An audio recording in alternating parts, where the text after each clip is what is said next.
Hello, everybody. Welcome. Welcome to ACN's weekly series of 30-minute flash webinars.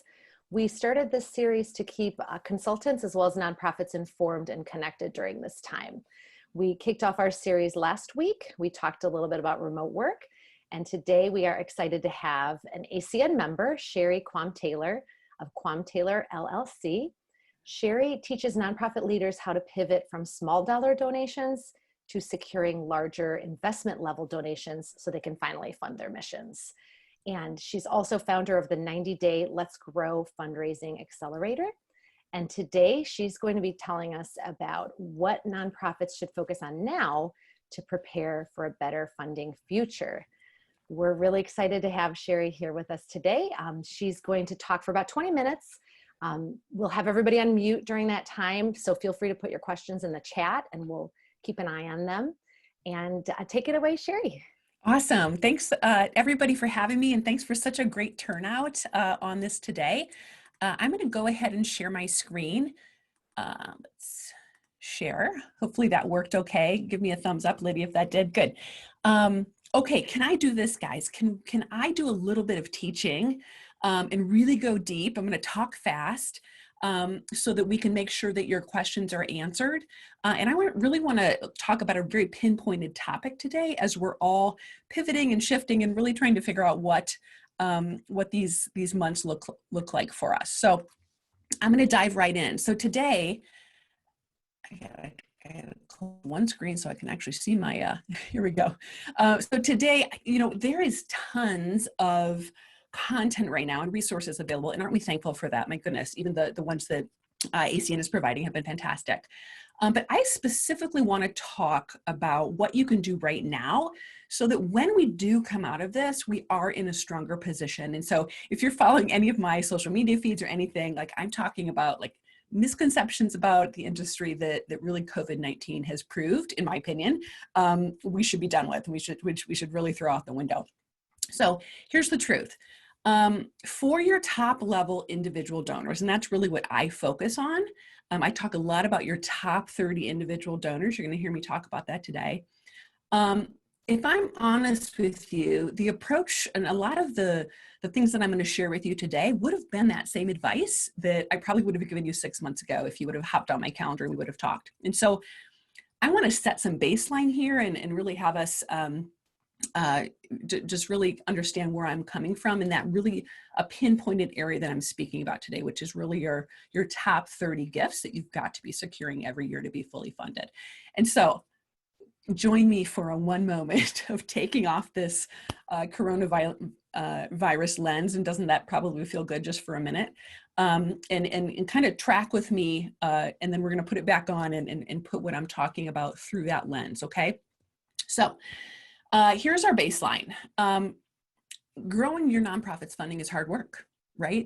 Nobody is surprised by that statement. If anybody ever tells you that it's easy and it's just a quick fix, you do this, pivot and turn the other way, right? Because it's hard work when we're growing an organization. And so of the 1.5, 1.6 million nonprofits in the US, a statistic that drives my business and I am like fighting every day, tells us that 77% of nonprofits never reach that $1 million mark, right? Like some of you are feeling that, like, oh my goodness, why can't I like leap up and over that?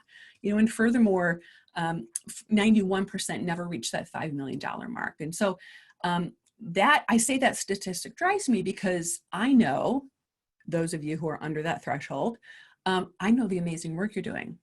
And I know what you've been doing and what you've sacrificed and how you're leading, especially in this last month, my goodness. And so I really fight to help organizations push past that. And so I want to talk a little bit about that today as well. So here's the challenge. As nonprofits, a lot of us spend time on a lot of the activities that actually are really pointed toward acquiring lower dollar donors. Yet on average, small gifts make up about 7% of donation revenue year after year. This is from iMarketSmart. But on the flip side, when we look at that, So where is the money coming from, right? And so on average, 7% of nonprofit revenue comes from less than 1% of their donor base, right? And so when I'm always looking at these metrics and thinking like, okay, well, gosh, that feels right. I mean, we have those, few major donors or those foundations that are funding. And yeah, we do work a lot on our campaigns and events that might be attracting more of those grassroots or mass level donors. When we look at those metrics, I'm always approaching an ideal funding model for a nonprofit to be this. I always do a pyramid in this moment. So I want your top 10 donors really yielding between 25 and 40% of your revenue. And then your top 30 donors really have the ability to be yielding 50 to 75% of your revenue, right? And so this is great, like this would be perfect, right? And then we have a lot of donors, of course, making up kind of that mass level and mid-level donor portfolio. Here's the challenge, right? So when we look at our revenue coming in, and then we look at, okay, great. So how do then I balance my time, my budget, my energy, my resources? Am I balancing it in accordance to where the money should be coming in, right?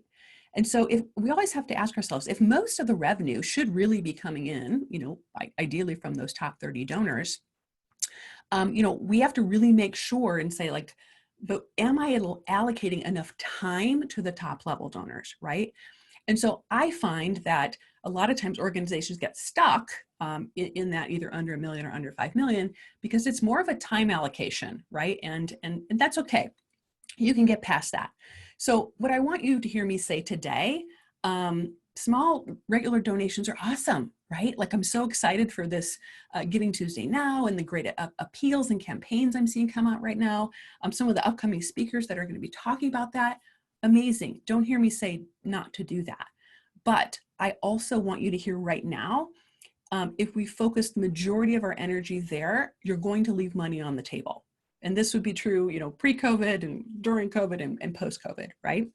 So I want us to think about how can we get the majority of these top level dollars unrestricted, right? Because that is really, don't we all want unrestricted donations, right? Those of us who have unrestricted donations in the bank right now are feeling the pinch a little less than those of us that are really funded highly by restricted donations, right? And we can't pull it out for Gen Ops right now. We can't pull it out for the dreaded word overhead, right? And so if you really want the most flexibility in your funding, I am always trying to get the majority of those top 30 gifts to really be unrestricted. And who do those come from, right? They come from what I would call single source decision makers. They come from individuals. A lot of that times that profile looks like a private family foundation as well. And then also like a private business, versus like a big institution, right?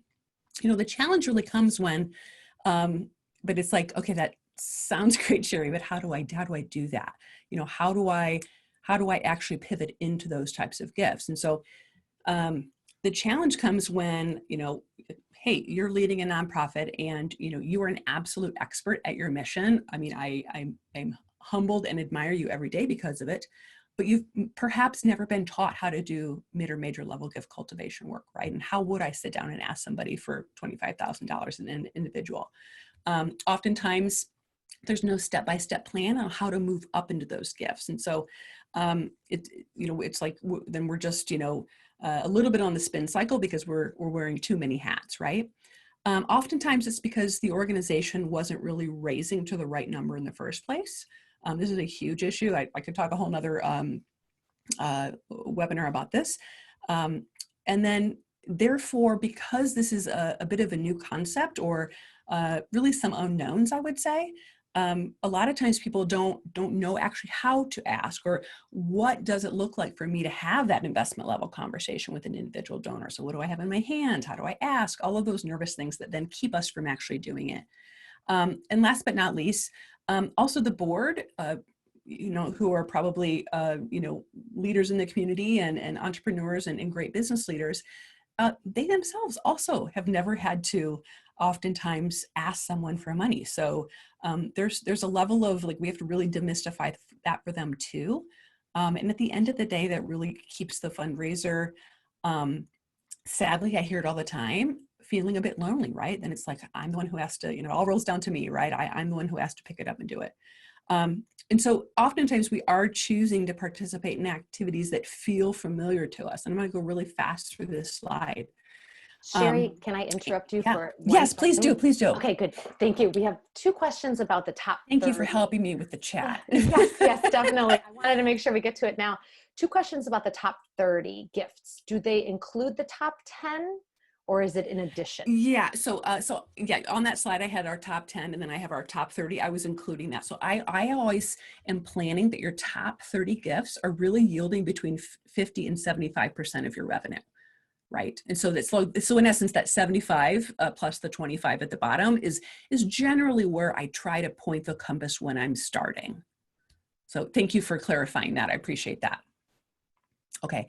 So here's the challenge. And here's what I hear from those of you, and maybe you're hearing this or kind of feeling this today. A lot of the transactional type of stuff that we kind of default to, it's super time intensive, right? The appeals, the events, the 5K that feels like, oh, it's going to be great. They're super time intensive and the ROI is really not there. The other thing is a lot of these activities are very transactional. And so whether it's an application base, foundation application, don't hear me say, don't apply for foundations, to foundations, but there's a very transactional nature about a lot of the fundraising activities that we do that are fine in many circumstances, but they then don't lead to deeper relationships with larger donors. I often hear that a lot of these transactional activities feel a little bit like begging and people start to dread fundraising. I don't know why they dread fundraising. I love it, but I hear that a lot.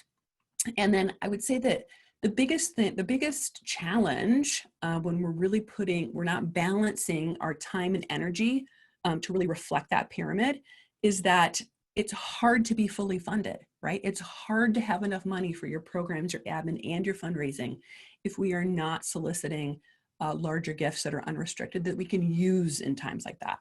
It's hard to build a reserve, and we need that right now, right? It's hard to build a cash balance, and we need that right now, right?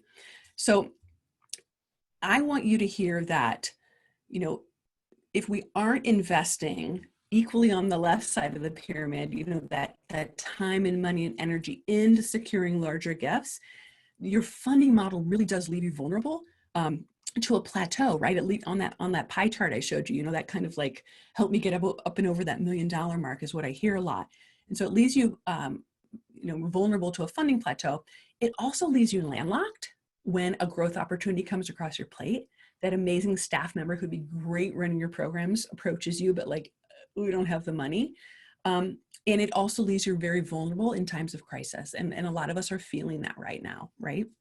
And so here's the truth. I want to pivot this into positive for the rest of this. Here's the truth. In every season, not having a plan in place to secure those top 30 donors, it keeps you small and it keeps you from securing the funds you need. And so so now I'm going to ask you to put that lens back on, right? So I want to talk about, for those of you who've already, really been focused on your major gifts and mid-level gifts, awesome. I'm high-fiving you from afar. I want to talk about how you can keep that going. Maybe I can share some inspiration from my clients who are still getting large gifts right now. And if you haven't really focused your energy on that and you're like, yeah, we've been wanting to do that and we haven't started, let's talk about a few spaces or places that you could start doing that, because you are laying the groundwork for asks that might happen here in a few months down the road. And so it's super important right now. Sherry, Okay. can I interrupt one more time? I love it. No need to even ask. Okay, great. Thank you. We have another question. It's from Bruce. Yeah. He's asking, in addition to discussing funding from donors, will you be talking about strategies funding from corporate sponsors, i.e. not philanthropic gifts? Yeah, I'll make a note of that. Was it Brad? It's Bruce. Bruce, sorry, Yes. sorry, Bruce. I will make a note of that. I will talk about that because that's super important. Okay, Lydia, anytime you want to interrupt me, that's actually helpful, so I can, since I don't have that screen up, so thank you for that. Okay, so here's what I'm hearing. Okay, so the one statement I wanted to say was, if you haven't started that, you can start today. This is the beauty of it, right? You can start today. So the two most common questions I'm getting right now are, can I solicit somebody right now? And what am I supposed to be doing? Because I certainly can't solicit somebody right now. It's kind of the same question, but I'm getting it in really two different ways. I'm gonna do a quick time check. So the answer is, it really depends. And so here's what I mean. So in my world, I want you to think about let's just think about your top 30 donors real quick here. Even and here's the thing, if you're hearing me and you're like, top 30, Sherry, I might have a top 5, or like, that's fine. Think of your top 5, right? So I want you to think about how you can lead your donors. And so I am all about leading your donors to their best gift, right? And so imagine right now if all your donors were giving their best gift to you. That's a game changer for your organization. So I want you to plan towards your donor giving their best gift and then helping them give that gift every year. And you actually have way more control of this than you think. So we want them giving their best gift in that regularity of your calendar or fiscal year, right? So when I talk about leading your donors and leading your top 30, I'm going to bring this up, Bruce, to your corporate question. And again, this is a topic I could literally sit on for a half hour, maybe at a future one. When we really talk about leading our donors and really planning out what it looks like to lead our donors to an ask, because with our top level donors, we are sitting down, used to be in person until about 30 days ago. We are sitting down and having a one-on-one solicitation with them, right? This is not an event. This is not an appeal. The higher the donor, the more exclusive that is going to be. And so how I work is I like to literally plan out all of the steps for my top level donors during the year until I'm asking them, and then hopefully they're making a decision. So what I want you to see on this today, as I'm really going by this fast, I want you to see that you actually are in control of planning all of these steps and really leading your donor and really holding that control until they're making a decision, right? And if we've done everything well and we've served them, we've added value, we've really tied their hearts to our mission, and there's no question on what their gift could, the impact that could make in the organization, you have a much better chance of getting their best gift. Now, these are here's the thing, these are very standard, donor experience or donor journey type of steps, right? And so if you were already doing this, if you're like, yeah, I do that every year, I sit down, I plan it out, I'm looking at, how, I'm doing research, I'm doing prospecting, I'm looking at my current donors, amazing, right? I would say to you, proceed as planned. You can still solicit them, right? You're going to be cautious. You're going to have empathy. You're going to be a really good listener, but you can proceed as planned. And so I want you to stay the course, right? Like, don't panic, stay the course. If you've spent months doing this, cultivating that donor and leading them, and they're used to this pattern, if you have a deep relationship with them where they are that single source decision maker and you can get in front of them on Zoom, please. And if you had them prepped for an ask, you should still stay the course and still make the ask. And so I have many clients getting 4, 5, and 6-figure gifts right now because they had done the work in 2019 for an early spring ask, right? So stay the course. Here's what I want you to hear. And this is where I said, I would tell you the same thing 6 months ago, and I'll tell you the same thing in 6 months. You do not have to carry the pressure of deciding your donor can or cannot give to you right now. They get to decide. So what I mean by that is, a lot of times I'll hear, well, let's only ask for 5,000 because I don't know how their business is doing. And so let's just do this, right? And we're leaving money on the table. You don't have to decide that. You just have to share with them what the needs are, right? So if maybe there's a takeaway today, you still need to share what the need of your organization is, right? They get to decide if they can do it right now, right? And so the proof is going to be in the pudding, is on did we guide the donor through? Have we been serving them deeply? Because they're going to understand what a gift can do right now for the organization. Okay, really quickly, if you didn't have a top 30 donor strategy in place, or before all this started, or maybe it was like, well, kind of we do, Sherry, you can start today. So here's what I want to tell you today. I'm getting to your question, Bruce. Here's the thing. First of all, here's just some takeaways. I would take, so look at this as your calendar year. Let's say that, pick the top 10, pick the top 5 donors who gave at year end, right? 2019. And, if you need to get them back in the queue, right? So that we can ask them again. And maybe they gave in the, like in the fall at a gala, or Bruce, maybe it was a corporation who sponsored some gala in the fall, or some event in the fall. My number one goal in thanking is exceed expectations. And here's why. Thanking is retention. And so take these top 10 and get on their calendar, get on their Zoom, get on a 10-minute call, speak with assurance, and say, we're taking the time right now to share with people who gave, at year end, what your gift is doing today and how it is helping us sustain X, Y, and Z. And we just wanted to get on the phone and share with people what your gift is doing. And we could not be more thankful, right? So what did you just do? You took them from thanking and you pulled them over into cultivate. It doesn't matter if you sent them a beautiful thank you, when they gave that gift at year end, fantastic. Get them back in the cultivation and start creating a plan to steward them to another gift that hopefully is earlier than the fall gala. So I would say, Bruce, do that even for your corporations and your sponsorships, because here's the thing. A lot of foundations and companies who are giving, sadly, are often treated a little bit like a bank, right? Like, oh, it's our 5K, so we need our sponsorship again. If you can really shift that to more of a relationship and a human interaction by surprising them a bit and saying, hey, we just wanted to hop on the phone and share with you what your sponsorship did last year, and how it's really doing X, Y, and Z right now. It's allowed us to pivot for this program to be online, that sort of thing. Thank them, exceed expectations.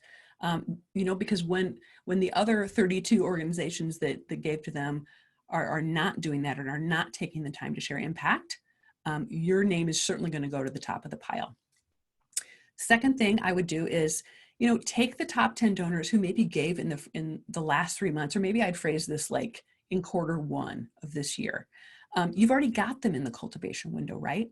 And so here's where you got to hone in and be giving them a real exclusive experience. And so, I would ask you, should they just be copied on email blasts, or should you take the email blast and put a special note on it and say, hey, just want to make sure you saw this because that gift you gave in early February has just been transformational for our organization these last 30 days, right? So you have them now in the cultivation window to lead them to an ask, right? So the truth is, when you plan in advance where you're going to lead your donors, you can actually secure large gifts in good times and in bad times. So I want you to hear, and let's just wrap up this part and hop to questions. The gifts that you're leading today, and really being strategic of what those steps are, these are the solicitations that you're going to make in 2 months, in 4 months, in 6 months, and 12 months.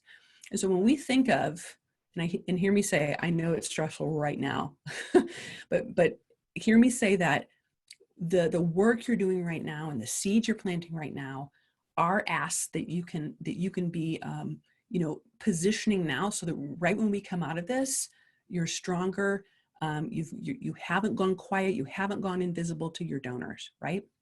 So be thinking ahead, especially for your top 30. Now let me just pivot really quickly here to questions, Lydia.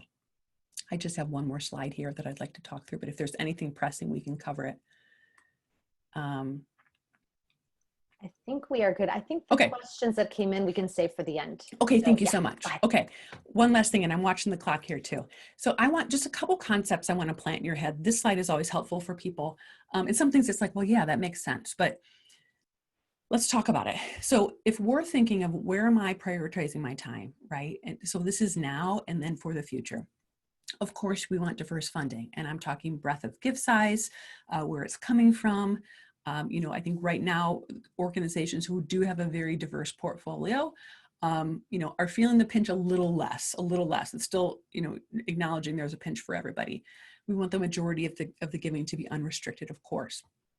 I want the majority of your giving and your time and energy focused on relationship-based gifts over those quick fix transactional gifts. Again, do not hear me say like not to do the Giving Tuesday Now coming up and all those things. Do it, rock it, be amazing at it. but not at the expense of ignoring your top level donors, right? There's that concept again of single source decision maker. And so I want you to be prioritizing the people who you can call and you can get a Zoom with. Right now, I usually say a coffee with, but a Zoom with, right? Who are the people who you have direct access to that can say, yes, we want to support you right now, right? That doesn't have to go through committee vote and that sort of thing. I know it's different right now with foundations right now, but even going forward. Another one I often run, which is in the middle of that 10 and 30, I'll always kind of run a top 20 as well. I want to make sure that that's not bringing any more than 50% of your budget. Of course, I'm trying to avoid like really heavy, one foundation really funding in a very heavy way, or one big corporate gift that's super top heavy. Of course, we want repeat donors. That's really you leading them through that annual fund mentality year after year, really even leading them now, tell them what you're going to do next, tell them what you're going to do next, right? Because you're leading them to that ask that you've timed. I want donors giving to you who are those heart-based giving decision donors, who love you deeply and, want to hear the stories of changed lives. I also want you preparing yourself to have those investment level conversations. And so when I say metric-based donors giving decisions, I not only mean your amazing programmatic metrics, your this many people did this many people graduated, whatever those programmatic metrics are. I want you also to be well-versed in the metrics of your organization. How are you funded? How are you shifting that? I want you to know your percentages, know your program, your admin, your fundraising. Why is this one higher this year? Here's why. What are these business metrics that you're using to inform your organization's growth?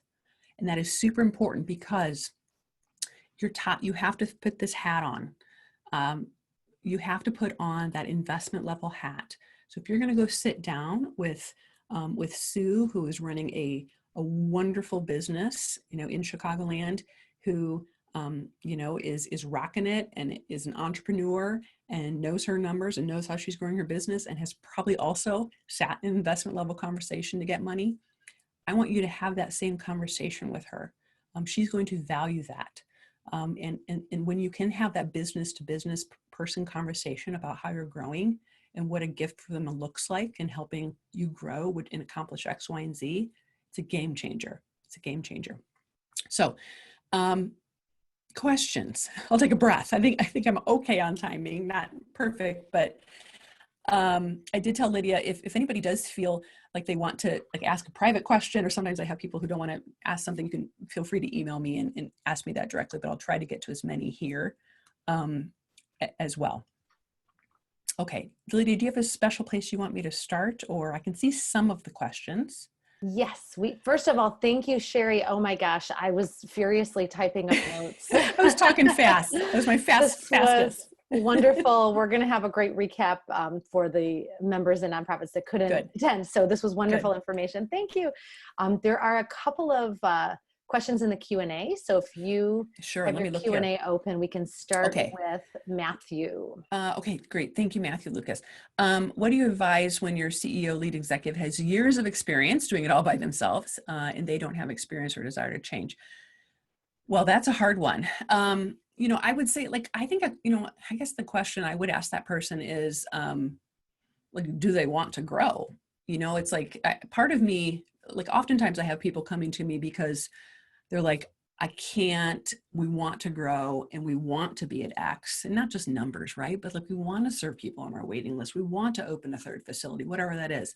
So I guess I would maybe ask the question back, do you want to grow, right? Do you want to change?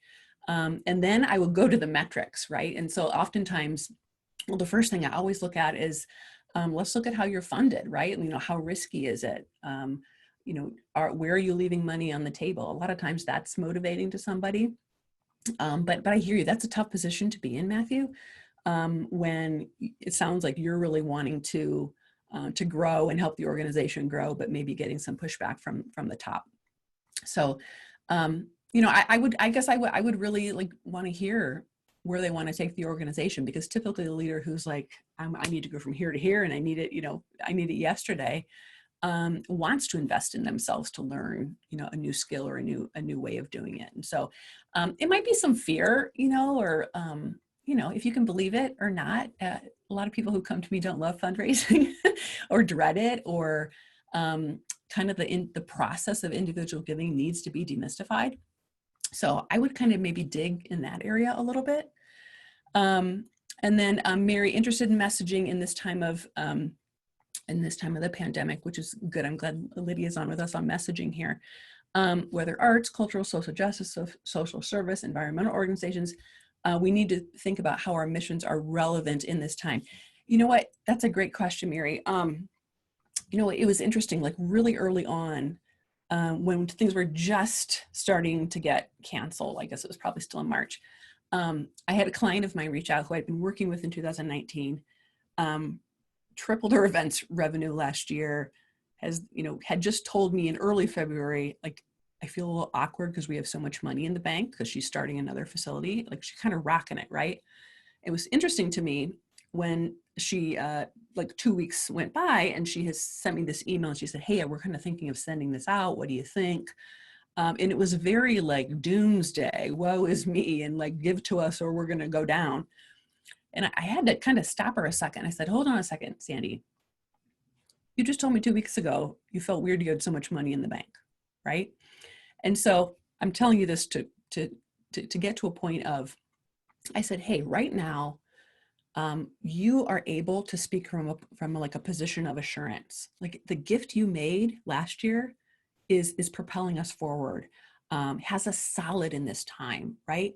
And so I coached her to say, hey, if you're not panicking and numbers show that you're not, let's speak in a point of assurance. Let's speak in, thank you so much, because what you did before has really positioned us well.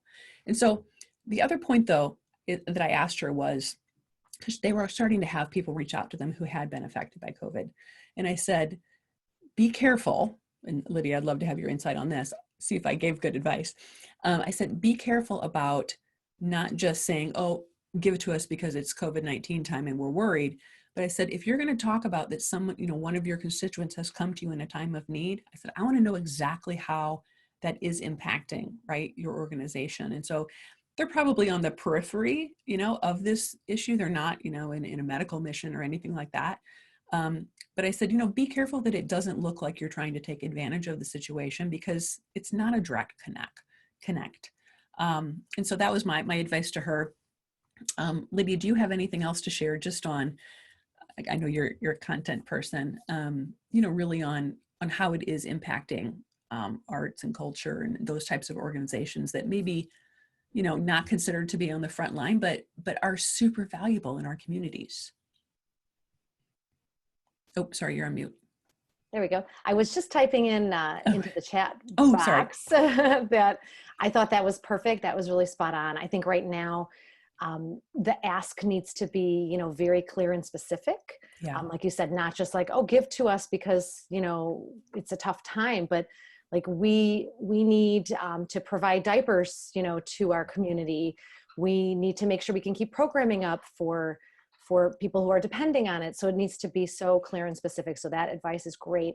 And speaking of the arts community, a couple days after shelter in place was implemented here in Chicago, I got probably still the best COVID related email. It was from Chicago Children's Choir. And it was basically, it was a message of hope.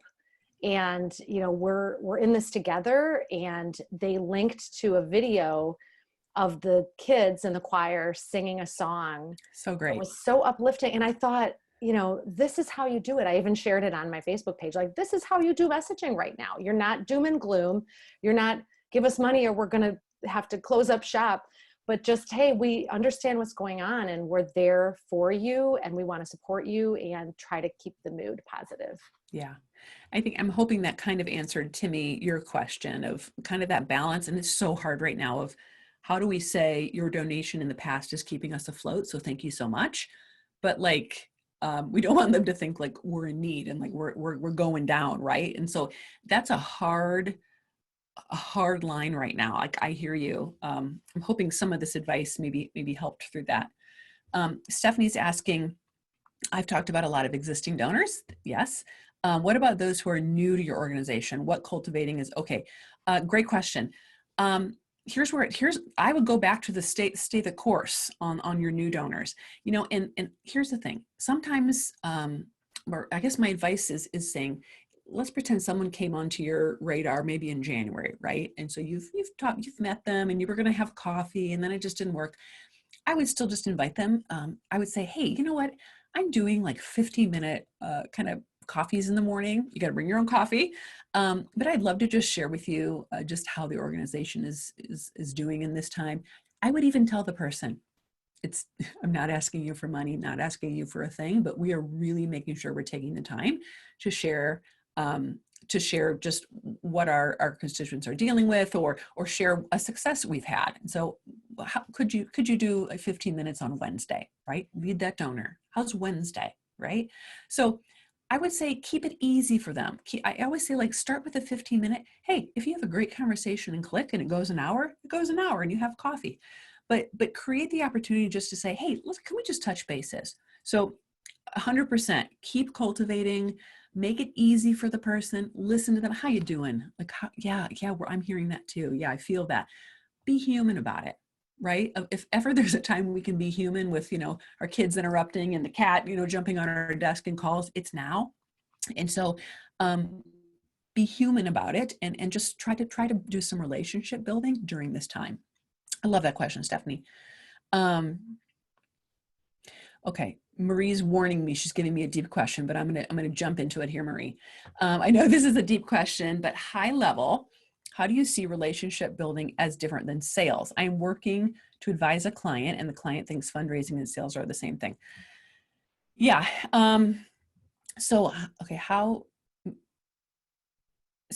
so I guess I see them as the same and different, right? It's funny because sometimes when I walk through my donor experience path, when I'm either like teaching a board or executive directors who have maybe like had a background in corporate sales, a lot of times boards will say, oh, so like you're kind of wanting us to do sales. So it's actually funny that they translate it to like, oh, I wasn't really thinking of you really tracking the donor in that way and really having sales goals and that sort of thing. So I guess I do see it as having quite a few similarities. I would say that the difference is that probably even more so, any step you take has to be rooted in what that donor values, right? And like and if it's never, not never, but like it's not about us, right? It's about us selling to them in a way that helps them see your money that you gave to the mission is changing lives, and it just happens to be going through us, right? So you'll see a lot of content, and I got one this morning that said, your gift of $1,000 to XYZ organization is allowing us to do all these great things, right? The difference in, I think, the fundraising mindset is your gift of $1,000 to provide literacy online to kids right now who need extra tutoring is providing X, Y, and Z opportunities through our organization, right? You guys are just the facilitator of the funds. This is kind of that whole like donor is the hero thing, right? But like practically, how does that work out? So to me, the fundraising and the sales thing is a little bit different in that way because I want to make sure the money is tied to the mission, and it just so happens to be going through your organization. So I'm hoping that's helpful. Matthew says we have 3 or 4 social business enterprises that are giving you a cushion. You know what? That is helpful right now. I think, people who do have some program income coming in. I do have a couple people contacting me who they have program income coming in, but it's like dependent on a summer camp or it's dependent on some sort of programming. And so I'm hoping in congratulations if this is the case, that you do have your funding still coming in from that social business during this time. Again, that's diversification of funding. So A+ on that. I would say, like, and again, this advice I would give you anytime you want to get a start on your fundraising. A lot of times donors don't understand that you need more money. I know that sounds crazy because you're a nonprofit. All nonprofits need more money. But my point is they think, oh, great. So you're funded by the government. Cool. Great model. So glad you're doing that. Or, oh, great, so glad you've created these businesses for your funding. Okay, good. So, I mean, what that says sometimes is like, oh, so you don't need me to donate, right? And so you just have extra work to do, Matthew, in really making sure that you're explaining the overall need of the organization. These are back to those business metrics, the overall need of the organization, and how proud you are that, I'm going to make it up, 45% of our revenue actually does come in from program generated revenue. We're really excited about that. But then 55% of our need is really funded through generous donors like yourself, right? So important because they don't understand what you need, right? And so I would just say to you, if even jumpstart on fundraising, to really make sure you're selling or you're fundraising to that overall need. Because oftentimes I find that when there's other revenue coming in from other sources, donors just simply don't know that we need them to give, as crazy as that sounds. Let's see here. Anything else, Lydia, that I'm missing? I think I'm seeing these in the right order. Yes, I think there was one more Matthew had mentioned. Okay, there's Matthew. In the chat. So they have not felt the need to. They have not felt the need to change the way they do business. So maybe the leadership hasn't felt the need to change. You know, and hey, if that's all the money you need, you know, who's me to say, you know, go and do more fundraising. I find, you know, even I mean, I work with organizations of all sizes, but like I have a group who they bring in $15 million, but you know, the majority of that funding is government. And then the largest other amount is program revenue. And so they're literally bringing in less than $1 million of charitable giving. And so, but here's the thing, they can't grow their organizations if they don't, or excuse me, they can't grow their programs if they don't grow the charitable giving because they're tapped out on those other two resources. And so, you know, they're not able to invest in technology. They're not able to address their waiting list. They're not able to provide services at a higher level than the government would allow them to. And so, you know, that charitable money really does make up so much of the programs, right? It really takes the care level from here to up here. So I think your challenge is really making sure you're explaining what would more money do, right? It'll allow us to do X, Y, and Z better and bigger and whatever that looks like. But thank you for those questions. That's great. It looks like I just put Did a we do note it? in the chat to see if there's any final questions. We did it. Oh, good. I think we've addressed everyone's questions. If I have missed somebody, just let us know in the chat. We'll stick around for a few more minutes here. But thank you so much, Sherry. Oh my gosh, this was really wonderful. I'm sure for everybody here. There were quite a few thank yous. I think a few people probably had to jump on another Zoom call at noon. Awesome. So yes, this was wonderful. Happy to do it. Sherry has put her email address, her website here on the screen if you want to reach out to her. I'm sure you can find, I know you can find her on LinkedIn. She's very active on LinkedIn. You would be wise to connect and follow with Sherry on LinkedIn for sure. Thank you. And yeah, thanks again, everybody. I realized I didn't even introduce myself in the beginning, but I'm Lydia Varesco-Racoma of Lydia Varesco Design. And I'm also on the ACN board as the VP of Marketing and Communications.